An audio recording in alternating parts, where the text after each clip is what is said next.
से एक गुप्त रास्ता सुरंग लगभग 1.5 किलोमीटर की थी, जिसका रानियां कुंड में जाकर नहाने के लिए इस्तेमाल करती थी। अंग्रेज इतिहासकार जेम्स टॉड के अनुसार सुरंग के अंदर रानी पद्मिनी ने जौहर किया था, परंतु भारतीय इतिहासकार श्यामल दास के अनुसार सभी जौहर खुले स्थान में ही हुए। यह जो सामने राउंड शेप बिल्डिंग दिखाई दे रही है, ये उस जमाने में नौलखा भंडार के नाम से जानी जाती थी। इस बिल्डिंग में सोने, चांदी और जवाहरात के भंडार रखे जाते थे। इसको उस जमाने में रिजर्व बैंक की संज्ञा दी गई थी। इसके अंदर जाने के लिए कोई दरवाज़ा नहीं था।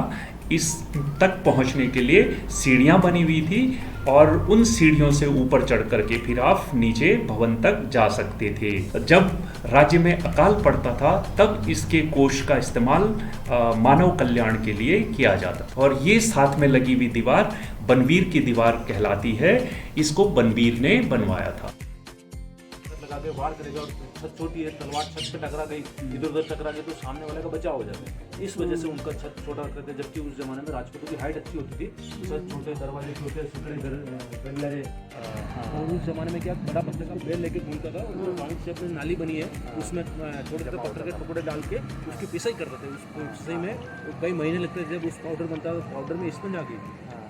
फिर इसमें उड़द का दाल, जो चिकना फूड होता है ना खाने का, जिसमें उड़द का दाल है, गुड़ है, गोंद है, मेथी है, वो मटेरियल इसमें मिक्स करके फिर उस पेस्ट बनता था। उस पेस्ट को आग की पट्टी में पका करके उसके बाद ये महल वगैरह बनाने जो 1000 साल से खड़ा है।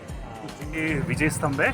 इसको राणा कुंभा ने मोहम्मद खिलजी और अहमद शाह के विजय के उपरांत बनाया। विजय स्तंभ को मेवाड़ नरेश राणा कुंभा ने महमूद खिलजी के नेतृत्व वाली मालवा की सेना पर सारंगपुर की लड़ाई में विजय के स्मारक के रूप में सन 1440 से 1448 के मध्य बनवाया था। यह राजस्थान पुलिस और राजस्थान माध्यमिक शिक्षा बोर्ड के प्रतीक चिन्ह में शामिल है। इसे भारतीय मूर्ति कला का विश्वकोश और हिंदू देवी देवताओं का अजायब घर भी कहते हैं। यह 122 फीट ऊंचा एवं 9 मंजिला है। में दिल्ली के सुल्तान इब्राहिम लोदी को हराया था। इस जगह को तोपखाना बना दिया गया है।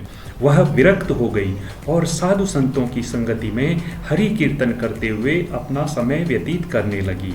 पति के परलोक सिधारने के पश्चात इनको भक्ति दिनों दिन बढ़ती गई। ये मंदिरों में कृष्ण भक्तों के सामने भक्ति में नाचने गाने लगती थी, जो राज परिवार को पसंद नहीं आता था।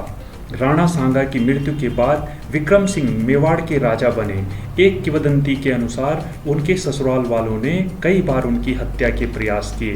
प्रयासों में मीरा को विष का प्याला भेजना, उसे यह बताना कि यह अमृत है, उसे आभूषणों की जगह जहरीले सांपों की टोकरी भेजना शामिल था। किसी भी मामले में उन्हें कोई नुकसान नहीं हुआ। इस प्रकार के व्यवहार से वह परेशान हो गई और द्वारका चली गई।